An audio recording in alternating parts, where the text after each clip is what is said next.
बिस्मिल्लाहिर्रहमानिर्रहीम। अस्सलाम वालेकुम दोस्तों, कैसे हैं? ठीक है दोस्तों, जैसा कि आपने हमारी पहले 9th क्लास की वीडियो में मैट्रिसेस के चैप्टर में 1.2 एक्सरसाइज के लिए टाइप्स ऑफ मैट्रिसेस को पढ़ा था हमने। तो आपने वो वीडियोस देखी होंगी, तो उसमें आपने टाइप्स ऑफ मैट्रिसेस को समझ लिया होगा। तो ये वीडियो लेट आने का मकसद ये था कि हमारे कुछ पर्सनल इश्यूज थे, तो वो अभी ख़त्म हो गए। इंशाल्लाह अब आपको रेगुलर नई नई वीडियोस मिलेंगी जो आपको पेपर्स में भी हेल्प करेंगी और आपका सिलेबस साथ साथ चलता रहेगा। तो अभी हम एक्सरसाइज 1.2 की तरफ चलते हैं। तो इसको करने के लिए हमने टाइप्स पढ़ी थी, तो वो इंशाल्लाह आपको समझ आ गई होगी। तो अब 1.2 की तरफ चलते हैं। इसमें टोटल 6 क्वेश्चन है, मगर इतनी मुश्किल एक्सरसाइज नहीं है, बहुत आसान सी है। तो अभी हम पहले क्वेश्चन नंबर 1 की तरफ चलते हैं। इसमें ये करना है कि हमने आइडेंटिफाई करना है कि मैट्रिक्स कौन कौन सी टाइप की है। तो आपने 1.2 एक्सरसाइज में टाइप्स ऑफ मैट्रिसेस को समझ लिया होगा। अब हम एक्सरसाइज की तरफ चलते हैं 1.2, जिसमें पहला सवाल है हमने आइडेंटिफाई करनी है कौन कौन सी टाइप्स हैं। तो पहला सवाल के 6 पार्ट में, तो मैं इसमें कोई से 3 करा देता हूँ। आसान आसान पार्ट है, इतने मुश्किल नहीं है, तो 3 पार्ट कर लेते हैं कोई से। क्वेश्चन नंबर 1,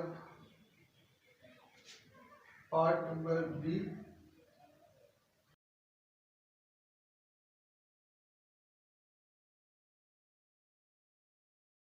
जैसे कि क्वेश्चन नजर आ रहा है, b इज इक्वल टू 2 3 4, ये एक रो है। और जैसा कि रो से नजर आ रहा है कि ये हमारे पास रो मैट्रिक्स है, तो इसका नाम हो जाएगा रो मैट्रिक्स।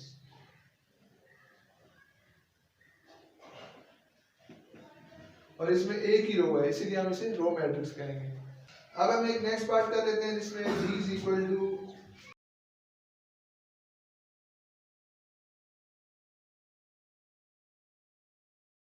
अभी हमारे पास एक मैट्रिक्स है 2 क्रॉस 2 की, मगर इसमें हमारे पास डायगोनल में 1 और 1 नजर आ रहे हैं। हमने डायगोनल मैट्रिक्स में पढ़ा था कि उसके जो डायगोनल एंट्रीज होती हैं वो चेंज होती है, मगर आइडेंटिटी मैट्रिक्स में पढ़ा था कि उसकी जो डायगोनल में एंट्रीज होंगी वो दोनों या तीनों जो भी होंगी वो 1 1 होंगी और सारी 0 होंगी। तो हम इसलिए इसे कहेंगे identity matrix.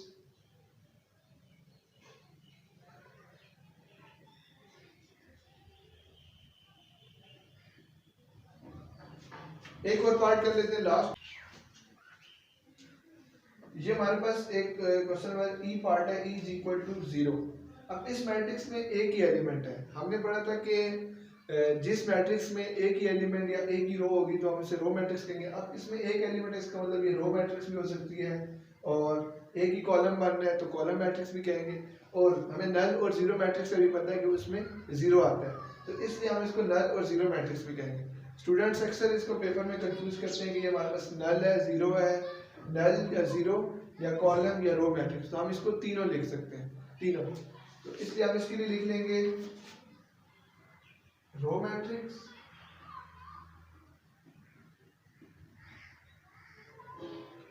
Column matrix and null और जीरो मैट्रिक्स।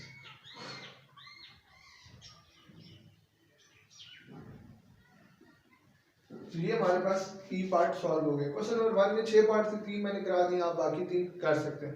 अब हम क्वेश्चन नंबर 2 की तरफ चलते हैं। उसमें भी हमने यही करना है कि मैट्रिक्स को आइडेंटिफाई करना है कि कौन कौन सी क्या मैट्रिक्स है। इसको ऐसे, तो इस क्वेश्चन में 9 पार्ट है, तो हमको इसे 3 4 कर लेते हैं, बाकी आप इंशाल्लाह आराम से कर लेंगे। तो पहला पार्ट है,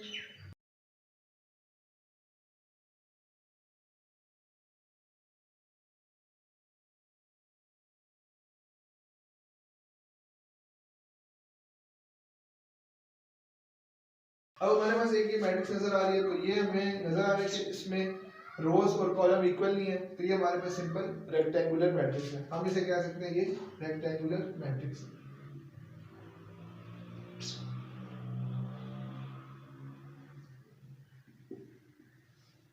अब हम एक पार्ट कर लेते हैं, थर्ड पार्ट।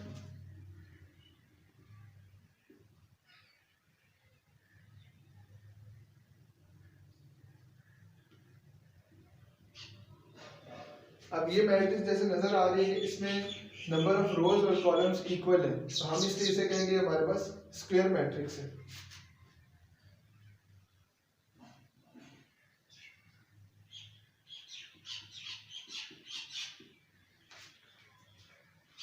एक और पार्ट कर लेते हैं, आखिरी 9th पार्ट।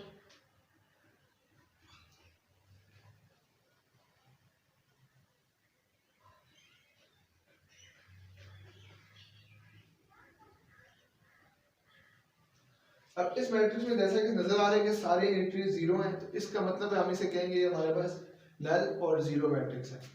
सिंपल इसका नाम हो जाएगा नल मैट्रिक्स और जीरो मैट्रिक्स।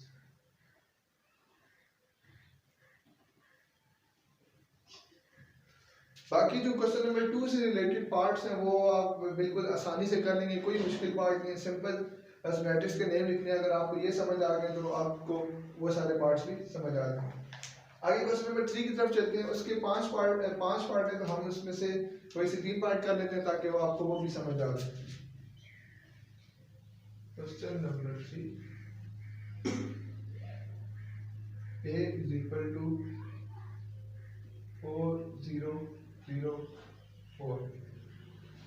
अब जैसा कि हमें मैट्रिक्स नजर आ रही है कि इसमें दो जो एंट्रीज हैं वो जीरो हैं और बाकी दो एंट्रीज नॉन जीरो हैं, और हमें पता है इसके डायगोनल में 4 और 4 है। हमने डायगोनल मैट्रिक्स में पढ़ा था कि उसमें जो डायगोनल वाले एलिमेंट्स होंगे वो डिफरेंट होंगे, मगर आइडेंटिटी में पढ़ा था उसमें 1 और 1, तो ये एक ही टाइप आ जाती है जिसका नाम था स्केलर मैट्रिक्स, तो जिसमें सारे दोनों डायगोनल वाली एंट्रीज सेम होंगी सिवाय 1 के, तो हम इसलिए इसे कहेंगे स्केलर मैट्रिक्स।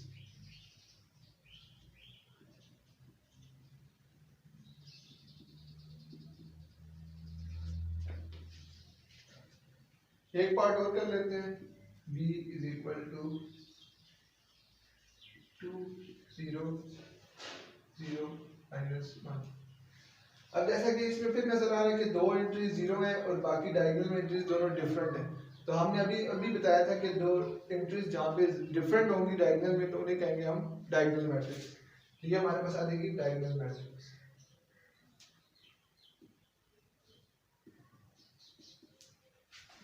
अब इसका एक और पार्ट कर लेते हैं, ई पार्ट।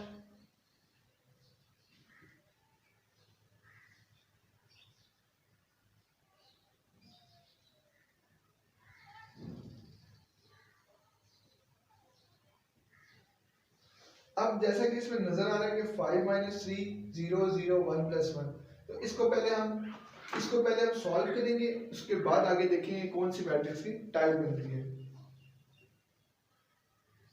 5 - 3 2 0 0 1 + 1 2। तो अब जैसा कि नजर आ रहा है कि डायगोनल में दोनों एलिमेंट सेम है और 1 के अलावा है, तो आप इसीलिए इसे भी कहेंगे स्केलर मैट्रिक्स। ये भी स्केलर की तरह ही है सेम।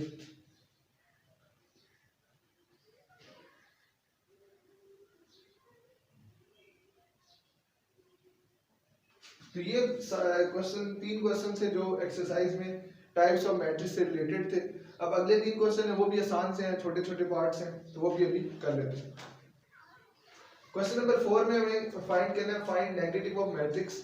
हमने मैट्रिक्स के नेगेटिव फाइंड करने हैं, तो हम 5 पार्ट है, कोई से एक कर लेते हैं ताकि आपको उसका कंसेप्ट समझ आ जाए।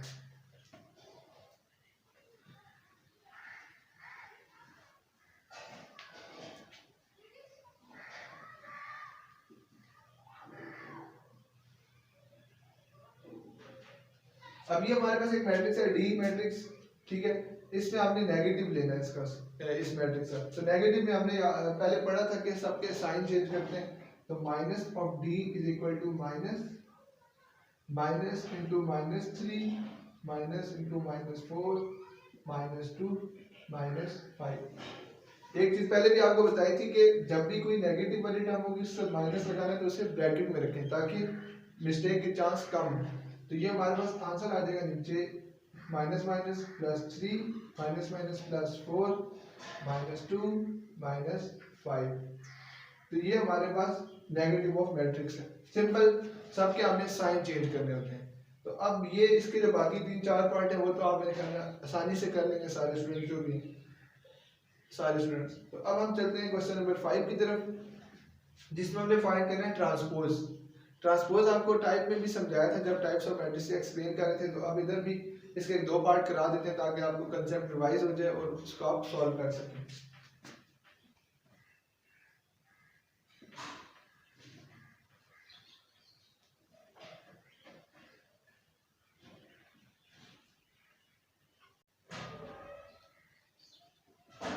भाई ये बर्तनों का शोर बहुत है, बर्तनों शोर मजाक निकाल बहुत है। क्वेश्चन नंबर 5 है, सी मैट्रिक्स हमने लिखा है, क्वेश्चन 5 में हमने ट्रांसपोज लेना है, तो अब हम इस मैट्रिक्स का ट्रांसपोज लेते हैं, C transpose is equal to. अब ट्रांसपोज का सबसे पहले आपको याद होना चाहिए, जब हमने टाइप्स पढ़ी थी इसमें ये था कि हमने रोज को कॉलम में चेंज कर दिया था या फिर कॉलम्स को रोज में। तो यहाँ पे भी हमने सिंपल रोज को कॉलम में चेंज कर देना या फिर कॉलम को रोज में, आंसर सेम ही आएगा। तो ये आ जाएगा 1 2 2 -1 3 0। तो ये आपने इसका ट्रांसपोज ले लिया, सिंपल रोज को कॉलम में चेंज कर दिया, या फिर आप कॉलम्स को रोज में ले लें तो सेम ही कंसेप्ट है।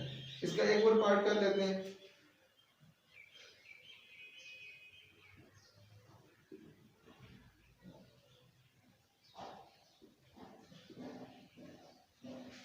ये हमारे पास बी मैट्रिक्स है 5 1 -6। अब हमने इस मैट्रिक्स का ट्रांसपोज लेना है। अब ये सारी रोज में नजर आ रही है, कॉलम इसका y 5 1 और -6 है। अब इसे चेंज करना है, b transpose is equal to 5 1 -6।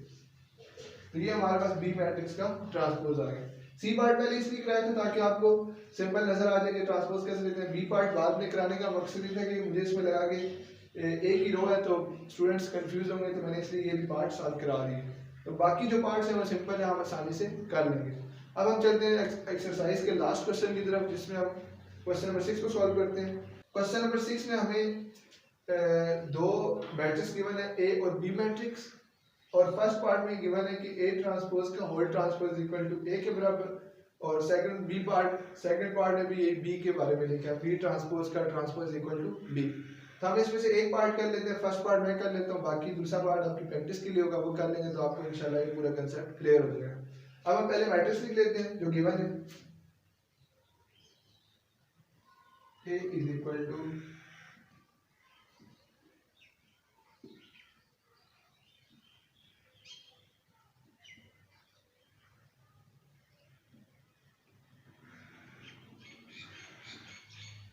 ये हमारे पास दो मैट्रिक्स गिवन थी। अब हमने फर्स्ट पार्ट करना है।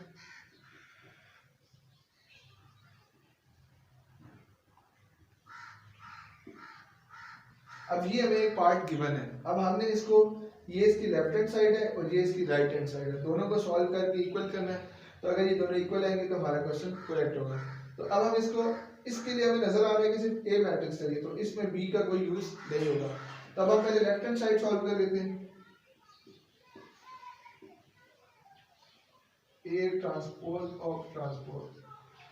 अब जैसा कि ये नजर आ रहा है हमारे पास ए ट्रांसपोज ऑफ ट्रांसपोज, तो हमें सबसे पहले ब्रैकेट सॉल्व करनी चाहिए, फिर उसका ट्रांसपोज। ये नहीं हो सकता पहले ट्रांसपोज दें फिर, पहले हमने अंदर ए का ट्रांसपोज देना है, जो आंसर आएगा फिर उसका ट्रांसपोज देना है। तो हम पहले ए का ट्रांसपोज ले लेते हैं, ए मैट्रिक्स इज इक्वल टू, हमारे पास गिवन थी 1 0 2 1, ये आ गया ए मैट्रिक्स। अब ए ट्रांसपोज ले लेते हैं,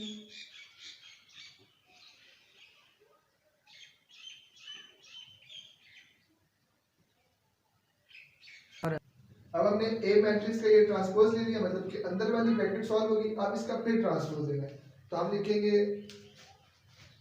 ए ट्रांसपोज ऑफ ट्रांसपोज।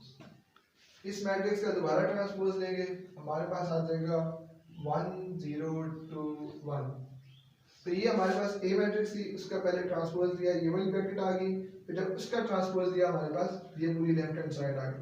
अब जैसे कि लेफ्ट हैंड साइड सॉल्व हो गया, तो हमें पता है वो राइट हैंड साइड में ए है, तो ए मैट्रिक्स हमें गिवन थी, ये थी, तो ये दोनों सेम है। इसका मतलब हम कह सकते हैं so left hand side is equal to right hand side, और प्रूव। तो ये हमारे पास प्रूव्ड हो गए, तो इसलिए हम कह सकते हैं कि हमारे पास जो मैट्रिक्स गिवन थी ए, उसका जब ट्रांसपोज दिया, दोबारा ट्रांसपोज दिया, वो अपने ए के बराबर आ गया, तो left hand side right hand side इसके बराबर है। तो ये हमारे पास क्वेश्चन प्रूव हो गए। तो इस एक्सरसाइज में कुछ मुश्किल नहीं था, बहुत आसान क्वेश्चन थे सारे। अगर आप सिंपल जो कंसेप्ट बताया, कंसेप्ट को ज़हन में रख के अगर करेंगे सॉल्व, तो आसानी से हो जाएगा। बस मेन चीज़ ये, जहाँ पे आपकी एक्सरसाइज 1.2 कंप्लीट हो जाती है, तो जैसा हमने सवाल किए हैं, जिस कंसेप्ट पे किए, आप काइंडली कंसेप्ट को ज़हन में रखें, उसको अप्लाई करें, तो आप इंशाल्लाह कोई भी बोर्ड में SLO बेस्ड क्वेश्चन, कोई भी क्वेश्चन आता है, 9th क्लास में एसएलओ बेस्ड या कोई भी अनसीन क्वेश्चन प्री बोर्ड में आपके बोर्ड में, तो आप उसे आसानी से कर सकें। इसलिए मेन फोकस हमारा ये है कि हम आपके कंसेप्ट को स्ट्रॉन्ग करें ताकि आप बोर्ड में परेशान ना होंगे, कोई भी क्वेश्चन आता है तो आप उसको सॉल्व कर सकें। तो बाकी जो इस एक्सरसाइज में रिलेटेड क्वेश्चन पार्ट्स रह गए हैं वो आप इंशाल्लाह आसानी से कर लेंगे। तो इसकी प्रैक्टिस करते रहें साथ साथ, इंशाल्लाह ये आपको फ़ायदा देगी एग्जाम में। तो आज की वीडियो में हमने 1.2 कवर किया है। आज की वीडियो के लिए इतना ही है। ओके, अल्लाह हाफिज़, नेक्स्ट वीडियो में मिलेंगे इंशाल्लाह।